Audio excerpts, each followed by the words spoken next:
A lógica desse script está contextualizada nesse algoritmo que foi criado aqui para designar a posição da letra na palavra determinada. Que no caso aqui eu gerei a variável palavra que vai armazenar a palavra batata. Quando isso acontecer, você tem que criar uma lista que basicamente fica o seu gosto, o nome, só que ela tem que manter um padrão. Você vai ter que gerar uma estrutura de repetição para gerar num raio de 0 até o tamanho da palavra para você acrescentar o hide. O que seria acrescentar o hide? Não, acrescentar o traço. Para você trocar o tamanho da palavra pelo traço. Basicamente sendo isso aqui. Foi trocado todo o tamanho da palavra, que no caso seria batata, que tem 6 caracteres, por 6 traços. No caso ele já sobrepôs porque eu já digitei a letra específica que tem na palavra. Esse contexto para você entender como funciona para você sobrepor a letra está nesse algoritmo aqui. Toda vez que nesse loop você digitar uma letra e você vai criar aqui, por exemplo, outra estrutura de repetição que vai ter encontrar e um count, esse count ele não tem funcionalidade por quê? Porque ele só serve para o enumerate, ele basicamente ele é diretamente por encontrar. E ele não dá erro no script aqui quando você usar isso aqui. Então basicamente é isso. Quando a letra encontrar na palavra encontrar, ou seja, por exemplo, se a palavra toda é batata, a palavra encontrar, que no caso o primeiro que encontrou a lista, vamos supor, eu encontrei a lista na posição 1, que é no caso B seria 0. Aqui nesse caso então, a letra está dentro da posição 1. Então nesse caso ele vai dar um append na posição 1, que seria o encontrar. Basicamente então ele vai fazer o que?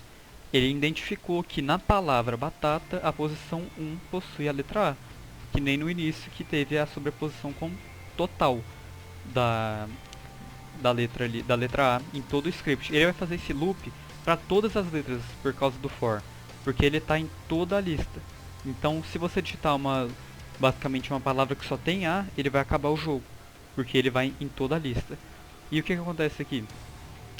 O mostrar dentro do hide serve para ele fazer o quê? Para ele mostrar os caracteres sendo sobrepostos, porque você está fazendo a troca do caractere que foi sobreposto, que seria o traço, na posição específica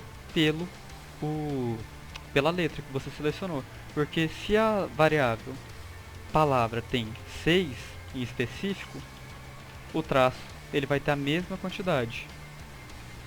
Batata possui 6 e os traços eles vão sobrepor dessa mesma forma. Então se eu troco na posição 1, que é A, por A, ele vai fazer em todas as posições que possuem A, ele faz essa troca.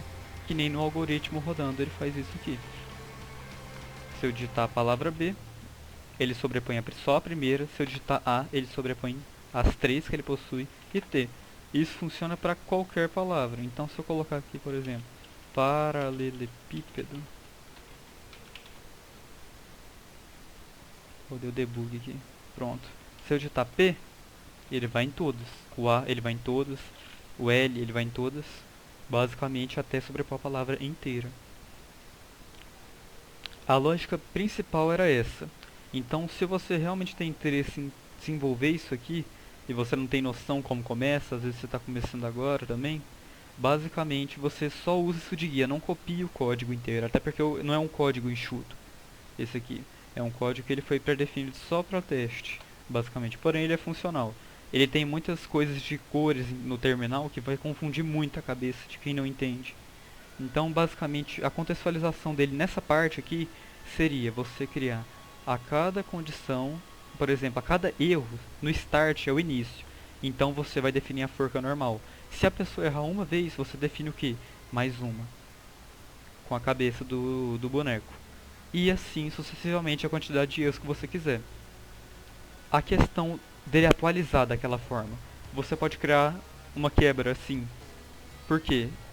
Toda vez que o script ele rodar, ele passar isso aqui, vamos supor que o usuário digitar a letra e haver ou não um erro, depois que você estruturar o script, você pode dar essa quebra de linha. Porque vai aparentar que trocou, porém não, ele só foi muito para baixo e escreveu a mesma coisa de novo, só que sobreposta.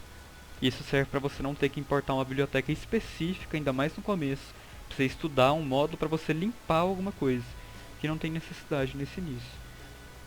Então o intuito principal é analisar como que foi feito, dessa forma aqui o algoritmo. É um algoritmo bem simples esse aqui, e você contextualizar da sua forma, porque não adianta nada você ver alguém fazendo o script e você querer copiar a pessoa, porque você tem que ter seu raciocínio. Às vezes você pode fazer uma coisa 10 vezes diferente da minha e muito melhor ou muito pior, com muito mais linhas, com muito menos. O que importa é que vai funcionar na primeira vez, principalmente no começo. Se funcionar, tá valendo já. Eu vou disponibilizar o script na descrição, porém o recomendado é você mesmo tentar.